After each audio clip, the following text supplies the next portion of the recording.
In this next example, we're going to take a look at the torsion of a circular shaft. Here we have a torque that's applied to this round cross-section bar. It's in equilibrium. We'll take the z-axis to go down the length of the bar, and the x and the y-axis to be in the plane of the cross-section.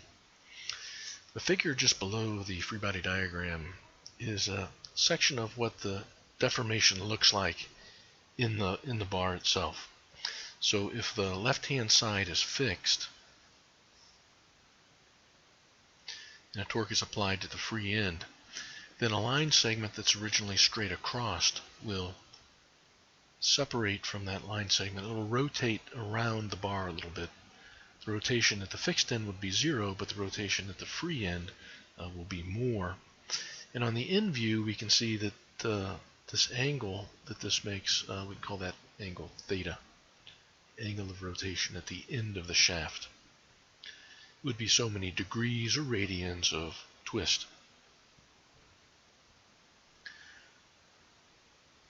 What we can do, though, is if we know that the z-axis goes down this way, we can make the assumption, and it's a good one, that this angle of twist is proportional to the distance from the fixed end.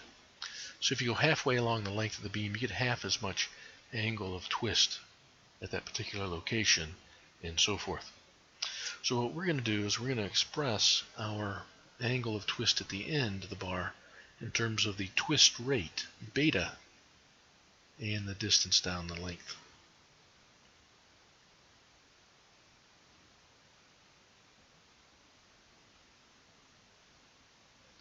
So it would be like radians per inch or radians per millimeter.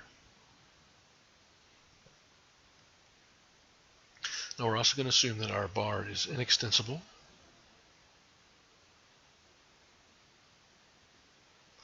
So its displacement in the z direction is 0. We're going to assume that plane cross sections remain plane.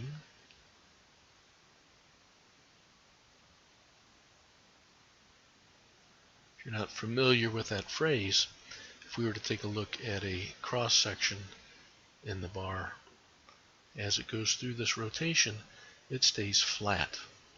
It doesn't jut out on the top or push in on the bottom.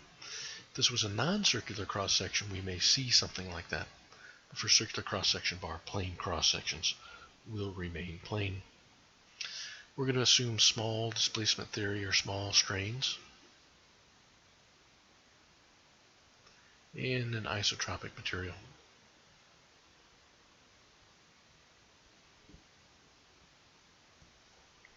Now I'm going to write down a couple of trig identities that we're going to use pretty soon.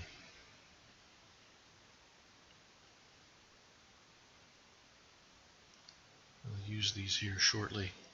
If we have the sine of two angles added together,